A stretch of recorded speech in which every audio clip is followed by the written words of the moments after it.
Vamos fazer contato por telefone com o cientista político e professor da Universidade Federal do ABC, Vitor Marchetti. Bom dia, Vitor. Bom dia, Glauco. Vitor, hoje já é terça-feira, a gente já tem aí a poeira desse primeiro turno das eleições municipais um pouco mais assentada, também já dá para ter uma visão um pouco mais geral do segundo turno nas principais cidades. Que avaliação você faz dessas eleições municipais de 2020, pelo menos com os resultados que a gente tem até agora, Vitor?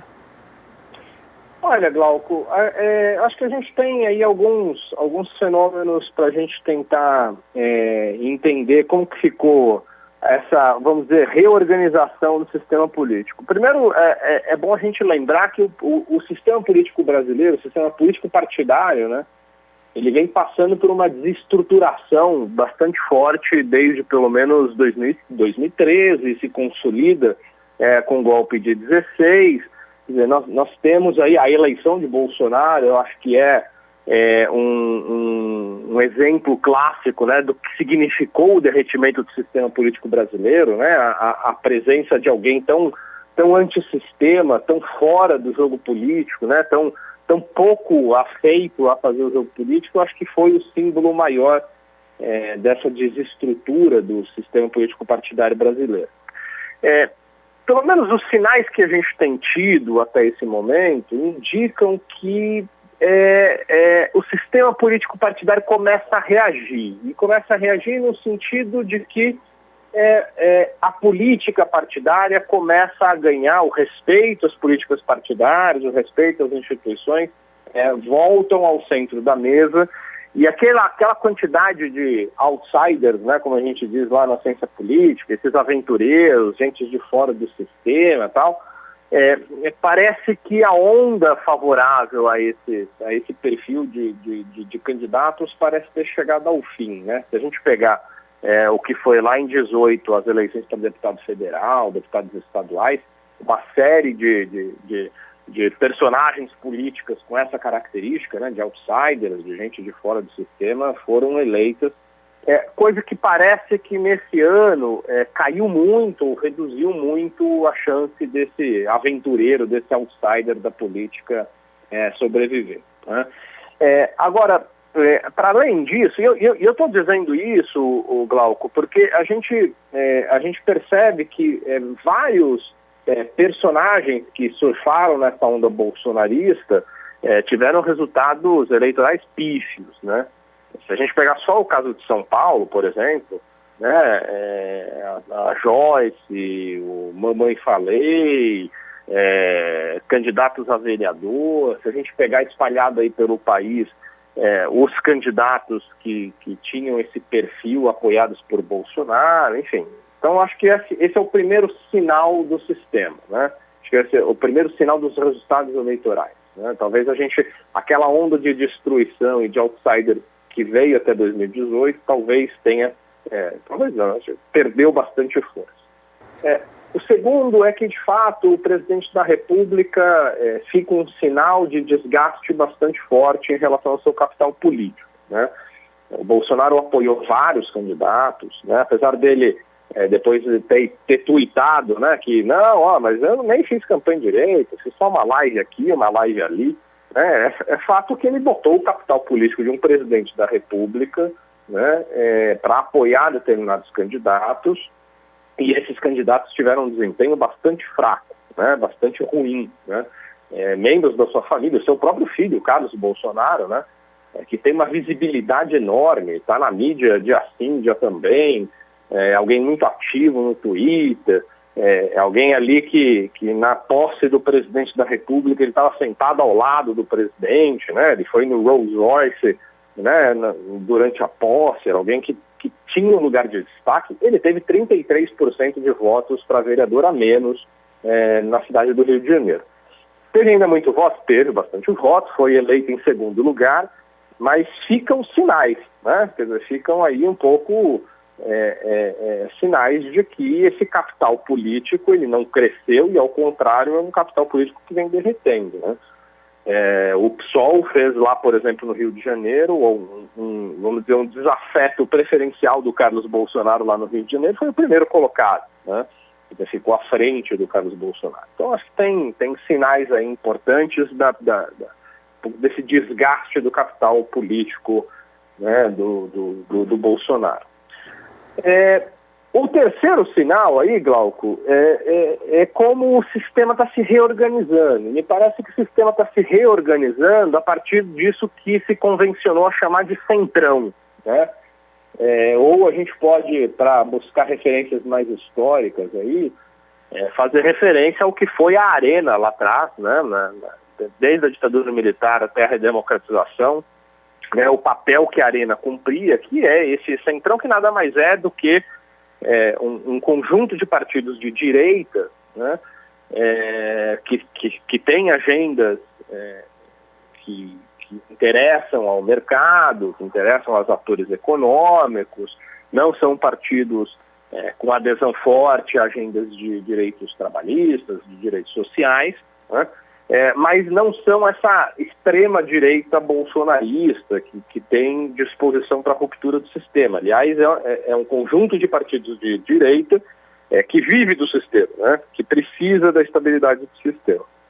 Né, e aí eu acho que o principal desempenho positivo, do ponto de vista eleitoral, são nesses partidos com essa característica. Destaque para o PSD, né, o PSD criado pelo Kassab. Eu acho que o Kassab é um dos exemplos mais contundentes do que é esse centrão direita, né, que é fisiologista, né, e que tem todo o interesse de garantir alguma estabilidade do sistema. Então, PSD, PP, DEM foram os partidos com maior crescimento do ponto de vista eleitoral, né, em número de vereadores, em número de prefeitos. Foi muito significativo aí o crescimento desses três partidos. Agora tem uma... sinal... Não, pode falar, Vitor, pode falar. Não, diga, Glauco, se você quiser interromper, porque eu estou num longo raciocínio aqui. Não, mas porque você está falando desse rearranjo dos partidos tradicionais, né? E aqui a gente dá as notícias que as outras não dão e que também as pautas que o pessoal não costuma pegar na mídia tradicional. Eu acho que tem uma dentro desse rearranjo, Vitor, não sei o que você acha, queria ouvir sua avaliação, que é a confirmação de mais uma eleição em que o PSDB entra em decadência, porque assim... A gente analisando os dados, são 302 prefeituras a menos que em 2016, passou de 799 para 497. E em termos de votos totais, o PSDB passou de quase 18 milhões para 10 milhões e 700 mil. E isso num contexto que na eleição presidencial o candidato Geraldo Alckmin teve uma votação pífia, né, menos de 5% dos votos válidos, e também a bancada do partido sofreu uma redução muito significativa, né? Como é que você vê esse desempenho do PSDB e o que isso pode acompanhar, na verdade, sinalizar para o futuro próximo, Vitor? E esse era o quarto aspecto no meu longo raciocínio que eu ia chegar lá. Não só o PSDB, mas o PMDB também, né? O MDB também perdeu bastante votos, né? Se você pegar lá em 16, o PMDB recebeu 15,1 milhões de votos e em 2020 10 milhões de votos, né? Quer dizer, então tem um desempenho em número de prefeituras, 1.044 prefeitos em 16 e 766 prefeitos, né, em 2020, o MDB. Né? O PSDB e o MDB perderam, sim, muito espaço político, e mostra que os efeitos do golpe de 16, eles foram importantes, eles impactaram muito o PT. Então, se a gente pegar de 2016 para de 2012 para 2016, né, o impacto sobre o PT foi bastante forte, mas ele foi bastante forte para o PT num determinado momento, né? Ele foi ali, impactou de forma bastante contundente naquele momento pontual. Agora, o efeito sobre o PSDB e o PMDB, ele tem sido de médio prazo, ou seja, o derretimento desses partidos que apostaram nessa via, né, na via da instabilidade, na via do questionamento eleitoral, estão colhendo frutos muito negativos, né? Então, eu apontava que o centro político está sendo reconstruído por PSD, PP e DEM, exatamente porque PSDB e PMDB, que apostaram que seriam eles a ocupar esse espaço político, eles têm perdido muita força, né? Têm sido derrotados em prefeituras, têm sido derrotados para a Câmara de Vereadores, e o desempenho para a Câmara dos Deputados também tem sido ruim, né? O PSDB tem ainda algumas prefeituras a disputar, né? Mas ele também disputa algumas prefeituras em segundo turno, junto também com partidos do campo da esquerda. E aí chegamos aí na minha quinta observação, que é olhar um pouco para o campo da esquerda, né? O PT, em termos de votos, né, o PT ele manteve-se com o que ele recebeu em 2016, então aquele, vamos dizer, derretimento que vinha da força eleitoral do PT para 2020, de alguma maneira, ele foi minimizado, né? Quer dizer, o PT conseguiu manter o número de votos. É verdade que o PT ainda continua perdendo municípios, né? Perdendo eleições de municípios, mas está no segundo turno em 15 municípios, com chance de levar as eleições em algumas cidades importantes, porque se a gente pegar o efeito lá de 16 sobre o PT, foi que dos 90 e tantos grandes municípios, né, que são os municípios com mais de 200 mil eleitores, que tem segundo turno, né, o PT, por fim, acabou não governando nenhum deles, né? Tinha feito lá um prefeito e depois acabou perdendo essa própria prefeitura. Hoje o PT está em 15 desses grandes municípios disputando segundo turno, né? Vitória, Juiz de Fora, tem aqui na Grande São Paulo, Diadema, Guarulhos, né? São cidades importantes onde o PT tem bom desempenho eleitoral e que ele volta aí com alguma força. Agora, para olhar para o campo da esquerda, também é importante a gente frisar, né, Glauco, que o campo da esquerda também está sofrendo uma mudança importante, né? O PT continua sendo ainda o centro, o protagonista principal desse sistema, né, desse conjunto, desse campo ideológico. É o partido com mais deputados federais, é o partido com o maior número de prefeitos, é o que ainda recebe o maior número de votos, mas é um campo que outros atores partidários começam a ganhar mais protagonismo, né? Então a Manuela Dávila disputando, né, em Porto Alegre, e fundamentalmente o PSOL, né? Eu acho que o PSOL se consolidou esse ano como um partido competitivo em grandes centros urbanos, né? Em número de prefeituras, em número de vereadores, o PSOL ainda tem um volume muito menor do que o do PT. Mas do ponto de vista eleitoral, disputar a cidade de São Paulo, né, não é algo trivial, né? É claro que o Boulos faz isso, porque boa parte do eleitor petista, né, já em primeiro turno indicou, né, a votação para o Boulos, né, mas significa que a gente tem no campo da esquerda a presença de novos atores partidários que vai fazer com que daqui para frente esse campo precise produzir arranjos ainda com mais intensidade e mais frequência do que produzia anteriormente, quando o PT era o único partido com capacidade de organização do campo. Reforço, o PT ainda é o grande partido do campo, né, por tudo isso que eu acabei de dizer, por capilaridade e pela quantidade de deputados, vereadores, enfim, que representa, mas você tem hoje atores políticos distintos do que tínhamos anos atrás, né, disputando essas eleições, né? Então acho que são esses 5 aspectos aí que eu acabei destacando, Glauco. Eu achei que ficou longo, mas eu acho que os sinais que a gente tem recebido aí do ponto de vista de análise eleitoral me parece que são esses.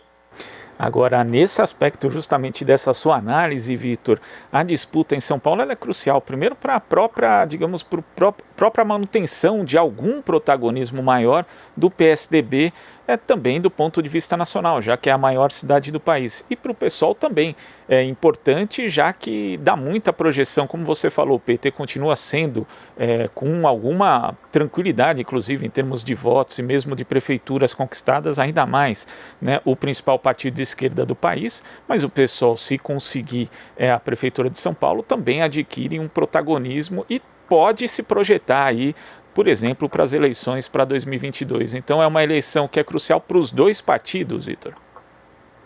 Eu acho que para o PSDB, sem dúvida nenhuma, né? Quer dizer, a gente já trouxe os números aí, né? Você destacou os números do ponto de vista do desempenho eleitoral do PSDB. É fundamental manter a capital, né? Então, a gente fala em número de municípios, por exemplo. Em 2016 ele tinha 800 prefeituras. Esse ano ele está indo para 500 prefeituras. Então ele sofreu aí um baque importante, e manter a capital é fundamental. Quer dizer, o PSDB ele está virando um partido muito dependente do estado de São Paulo e da Grande São Paulo, né? Então, assim, ganharam prefeituras importantes no primeiro turno, né? São Bernardo, Santo André, né? Foram prefeituras importantes que eles conseguiram manter, né? Com vitórias no primeiro turno, né? Ganhar a capital para o PSDB passou a ser vital, né? Por isso que me parece que haverá aí um grande investimento. Agora, o movimento que o PSDB fez de 2016 para frente, né? Quer dizer, incentivando o golpe, se alinhando, achando que traria benefícios eleitorais, se alinhar a um bolsonarismo, agora produz frutos muito ruins para ele colher, né? Veja que o Covas, ontem no primeiro debate promovido pela CNN entre o Covas e o Boulos, o Covas ficou o tempo inteiro tentando esconder e se livrar da sua parceria com o Dória. Quer dizer, o Covas era até ontem vice do Dória, né? Isso, né? O Covas era o vice do Dória até esses dias. O Dória até esses dias estava lá fazendo campanha Bolsodória, né? Quer dizer, então, assim, são frutos de reorientações do ponto de vista político e eleitoral que o PSDB tomou, que agora está produzindo um preço altíssimo, né? Um preço altíssimo para ele pagar, né? E isso tem significado, do ponto de vista político e eleitoral, derrotas importantes, né? Para o PSOL, Glauco, me parece que é o seguinte, do ponto de vista de construção de uma liderança política como o Guilherme Boulos, me parece que isso já é um ganho, né? O Boulos já vinha disputando algumas eleições importantes, mas essa eleição na capital definitivamente o coloca como uma importante liderança político-popular, político-partidária, no cenário nacional, né? Quer dizer, a capital do estado de São Paulo, na cidade de São Paulo, é um celeiro de produção de grandes lideranças. Então, um desempenho como esse, que ele já teve no primeiro turno, traz aí um ganho de capital político, inevitavelmente, independente do resultado do segundo turno. Agora, é fato, né, que se vencer essas eleições, coloca definitivamente, aí, com força, o seu nome no cenário para 22, né?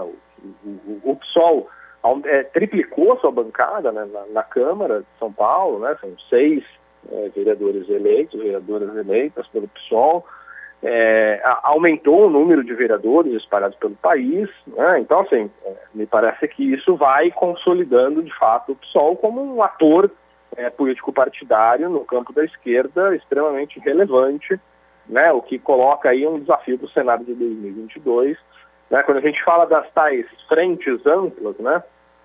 Parece que já tem uma frente ampla aí se desenhando. E essa frente ampla é essa frente com cara de PSD, de PT e de DEM, né? Ela não dialoga com o bolsonarismo, né? Ela vai tentar lá, ela dialoga com o bolsonarismo do ponto de vista de agenda econômica, né? Da agenda no parlamento. Mas do ponto de vista eleitoral, me parece que ela vai tentar se descolar do bolsonarismo, né? Então, me parece que já está desenhado aí uma frente para disputar 2022 com essa cara. O Bolsonaro certamente vai continuar sendo candidato, então o bolsonarismo vai estar aí no páreo, E a gente vai ter que ver como que vai se desenhar essa frente de esquerda, né, essa capacidade de aglutinar partidos. Né? Por isso, por exemplo, os movimentos do PDT e do PSB têm sido importantes. Né? A gente já viu o PDT com resistência para apoiar a Manuela Dávila, né, para apoiar em determinadas cidades. Né? O próprio Márcio França, né, o PSB, se eu não me engano, ainda não manifestou apoio ao Guilherme Boulos. Né? O Ciro já fez isso, né, pelo PDT, mas o Márcio França ainda não declarou apoio a nenhum dos candidatos. Né? Então, esses dois partidos também vão ser importantes para a gente entender o que vem aí do ponto de vista de frente de esquerda para 2022. Né?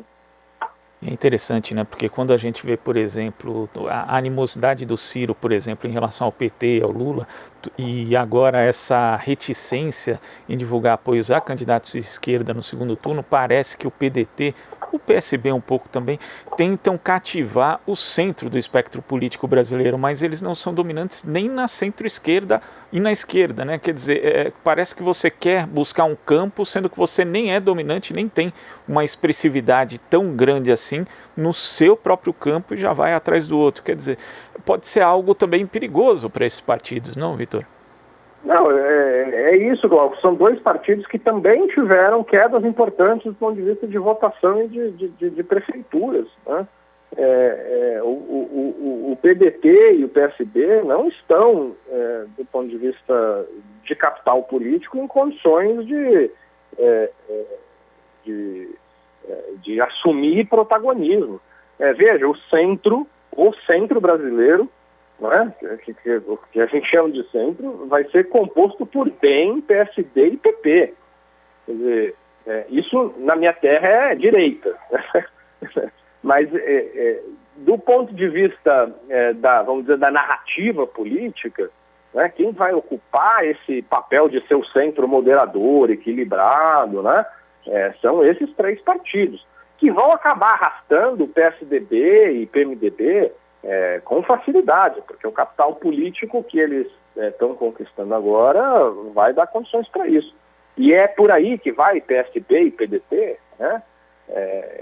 Me parece que isso significa, do ponto de vista político eleitoral, um desastre ainda maior para a sobrevivência desses dois partidos. Né? É nesse outro campo, no campo da esquerda, em que tem aí PSOL, tem PT, tem PCdoB, né? É nesse outro campo que me parece que PDT e PSB tem que se arranjar, né? Tem que se reconstruir. Né?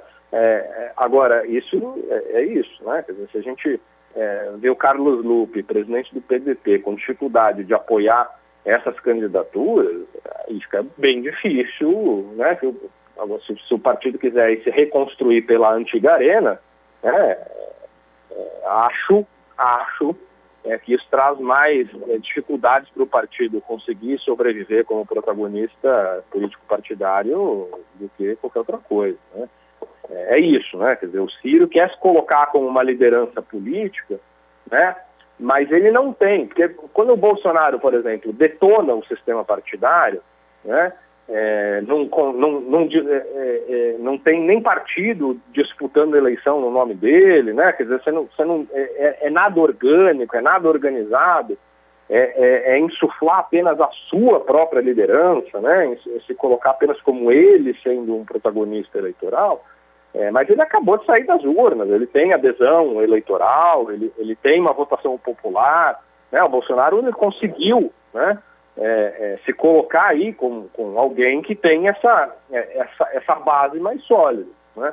Se ela vai sobreviver por muito tempo ou não, isso é outra história e acredito que não sobreviva por muitos e muitos anos. Né? Agora, o Ciro Gomes não tem isso, né? O Ciro Gomes não tem nem essa capacidade de uma grande adesão de apoio popular e a sua, vamos dizer, estrutura orgânica partidária. E parece que tem tomado decisões bastante equivocadas nos últimos anos e esses apoios agora. Tanto que o Ciro correu para declarar apoio para o Boulos, está declarando um apoio para a Manuela, porque ele sabe que se o partido não vai, né, o partido vai perder aí protagonismo para o que vai ser o debate da agenda política até 22. Tá certo, Vitor. Muito obrigado pela sua participação, pela sua análise aqui no Jornal Brasil Atual e até a próxima. Valeu, Glauco. Grande abraço. Forte abraço aí aos nossos ouvintes. Abraço. Conversamos aqui com o cientista político e professor da Universidade Federal do ABC, Vitor Marchetti. Você está ouvindo Jornal Brasil Atual. As notícias que os outros não dão.